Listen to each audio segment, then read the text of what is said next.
کہیں آپ پھر 9 مئی کے جیسے حالات میں جو نہیں آ رہے ہیں، ملک کو 9 مئی کے طریقے سے برباد یا اس کو نقصان پہنچانے کا تو ارادہ نہیں رکھتے.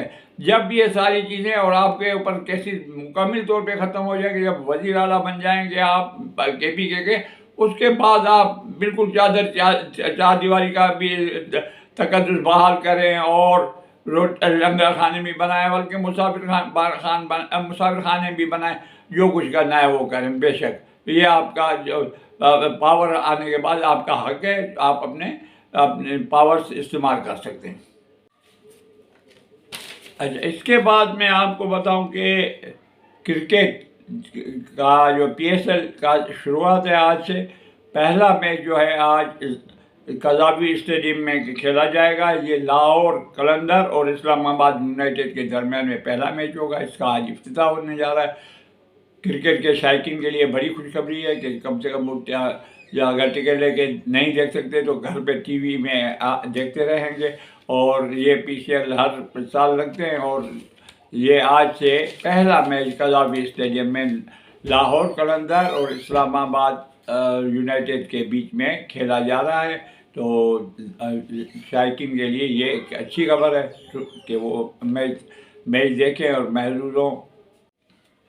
اچھا، آپ کو یہ بھی بتا دیں کہ آزاد امیدوار، جتنے بھی آزاد امیدوار 101 ہیں یا اس سے زیادہ ہیں جو بھی ہیں، ان کے لیے آج آخری دن ہے.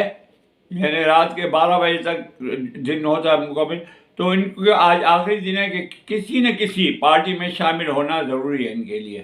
اور اگر نہیں ہوں گے تو پھر وہ الیکشن کمیشن اپنے فیصلے کرے گی کہ کیا ہونا ہے. لیکن الیکشن رولز کے مطابق ان کو آج کسی بھی صورت میں کسی بھی جماعت میں اپنی مرضی سے شامل ہونا ہے. تو اب دیکھیں جتنے رہے ہوئے ہیں آزاد امیدوار کس میں شمولیت کرتے ہیں. جو اس میں شمولیت کریں گے ان کا پلڑا بھاری ہوگا، کیونکہ آزاد امیدواروں کی ایک بہت بڑی لسٹ ہے.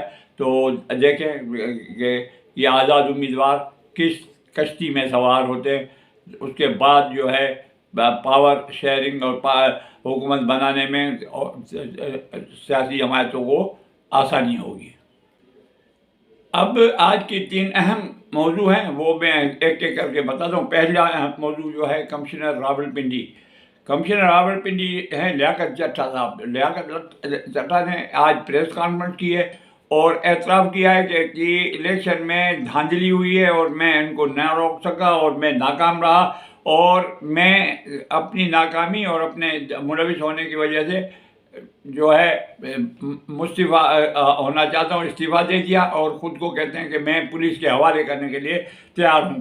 اب انہوں نے جو ہے چیف جسٹس آف پاکستان کے اوپر بھی الزامات لگائے ہیں، وہ بھی آپ کو اب میں بتاتا ہوں. تو انہوں نے جو ہے اس کے اوپر تنقید بھی کی ہے، اس کے پریس کانفرنس کے اوپر مریم اورنگزیب نے، کہ یہ دماغی توازن ان کا صحیح نہیں ہے. 8 دن کے بعد ان کا ضمیر جاگا ہے. 8 فروری کو الیکشن ہوئی، آج 16-17 تاریخ ہو گئی. 8-9 دن کے بعد ان کا ضمیر جاگا ہے جو یہ استعفیٰ دے رہے ہیں اور چیف جسٹس آف پاکستان کے اوپر الزامات لگا رہے ہیں. تو ان کا دماغی توازن درست نہیں ہے.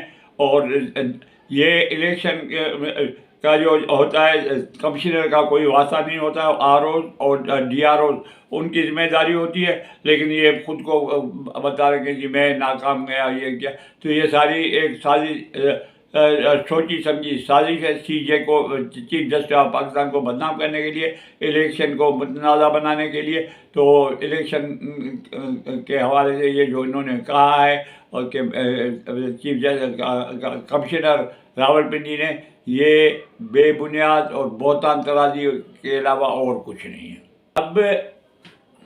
اب آپ کو چیف جسٹس آف پاکستان کے بارے میں بتائیں کہ ان کے الزامات کی وجہ سے جو چیف جسٹس کے اوپر لگائے جا رہے ہیں الیکشن کے بارے میں بے بنیاد الزامات، ایک ادارے کو بدنام کرنے کے الزامات، ایک ادارے کو تباہ کرنے کا مطلب ہے پورے پاکستان کی سپریم کورٹ کو بدنام کرنے کا مطلب ہے پورے پاکستان کو بدنام کرنے کے لیے. یہ ایک سوچی سمجھی سازش ہے. بہرحال اس پہ آج ایک گفتگو ہوئی. ایک صحافی نے چیف جسٹس آف پاکستان جناب قاضی فائز عیسیٰ سے سوال کیا کہ یہ آپ کے اوپر الزامات ہیں تو چیف جسٹس نے بڑے بردباری کے ساتھ تحمل کے ساتھ ان کو جواب دیا کہ بھائی الزام ہوتا ہے، اگر اس میں تھوڑی سی بھی صداقت ہے، اگر آپ سمجھتے کہ الزام درست ہے تو اس کے ثبوت بھی پیش کریں۔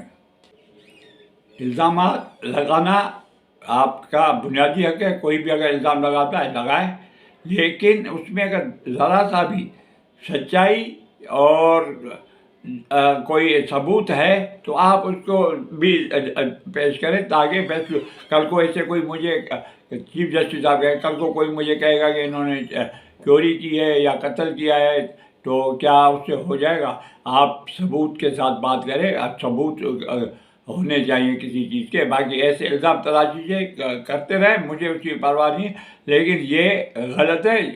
ایک چیف میرے حد تک تو صحیح ہے چیف جسٹس کی آپ برائی کریں کوئی بات، لیکن ایک ادارے کو آپ بدنام کریں، ایک سپریم کورٹ پاکستان کا سب سے بڑا ادارہ، بڑی عدالت، اس کو آپ بدنام کر رہے ہیں، یہ ملک کو بدنام کرنے کے مترادف ہے، یہ چیز نہیں ہونی چاہیے۔ اور اس میں جو ہے اگر میرے خلاف کوئی بھی آپ کے پاس ثبوت ہے کہ میں ملوث رہا ہوں الیکشن کمیشن کے میں دھاندلی میں یا کسی چیز میں، تو آپ اس کو پیش کریں۔ اس کے بعد انہوں نے کہا کہ یہ میرا صرف کردار اتنا ہے کہ میں نے الیکشن کی تاریخ مقرر کروائی۔ صدر صاحب میں اور الیکشن کمیشن میں بحث چل رہی تھی کہ آپ تاریخ دیں، میں تاریخ دیتا ہوں، یہ کریں، فلاں تاریخ نہیں، فلاں تاریخ۔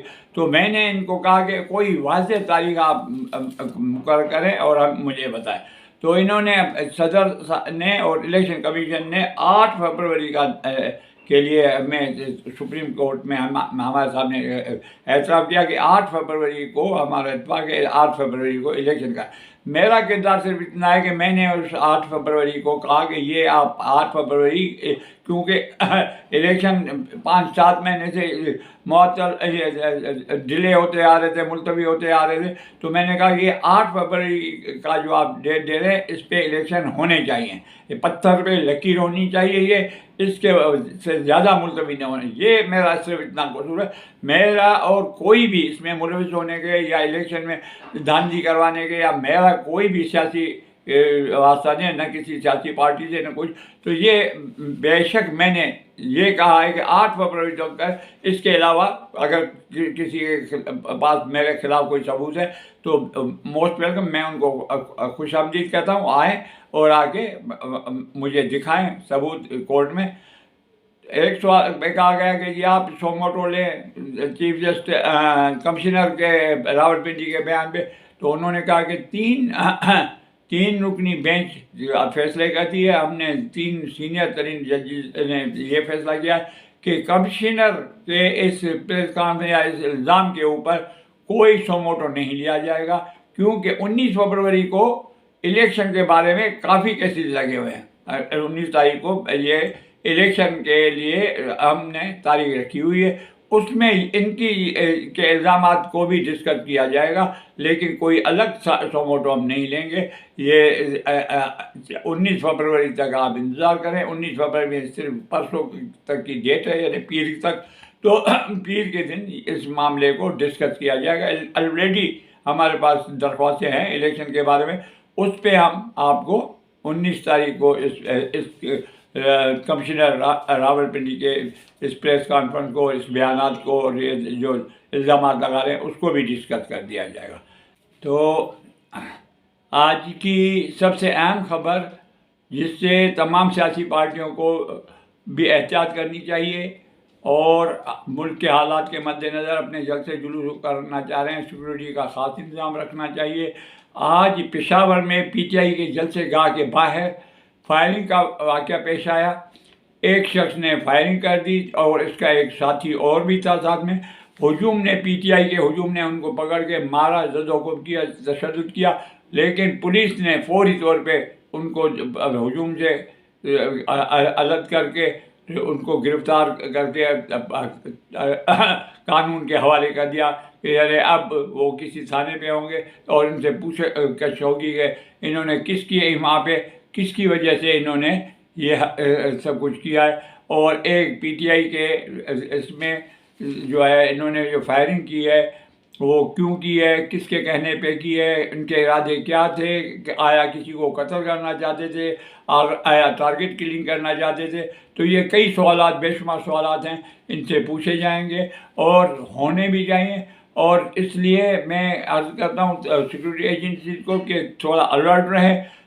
سیاسی کوئی بھی کارکن یا کوئی سیاسی بڑا لیڈر خدا نہ خواستہ کسی زخمی ہو گیا یا ایسے واقعات سے کچھ ان کے اوپر آ گئی، اٹیک ہو گیا، تو ملک میں ایک جو ہے ہنگامہ برپا ہو جائے گا. تو ان کے تمام سیاسی جماعت کے لوگوں کی حفاظت اور سیکورٹی کو فول پروف بنائے، اور کسی بھی جلسے جلوس میں مسلح افراد کو دیکھا جائے تو فوری طور پہ اطلاع کی جائے پولیس کو، تاکہ وہ گرفتار ہو سکے اور کوئی مکروہ کام نہ کر سکے. اب تک کے لیے اتنا ہی. جن دوستوں کو ویڈیو پسند آئی ہو وہ لائک بھی کریں، سبسکرائب بھی کریں، اور بیل آئیکن کو پش کرنا نہ بھولیں. اجازت دیجیے. پاکستان زندہ باد.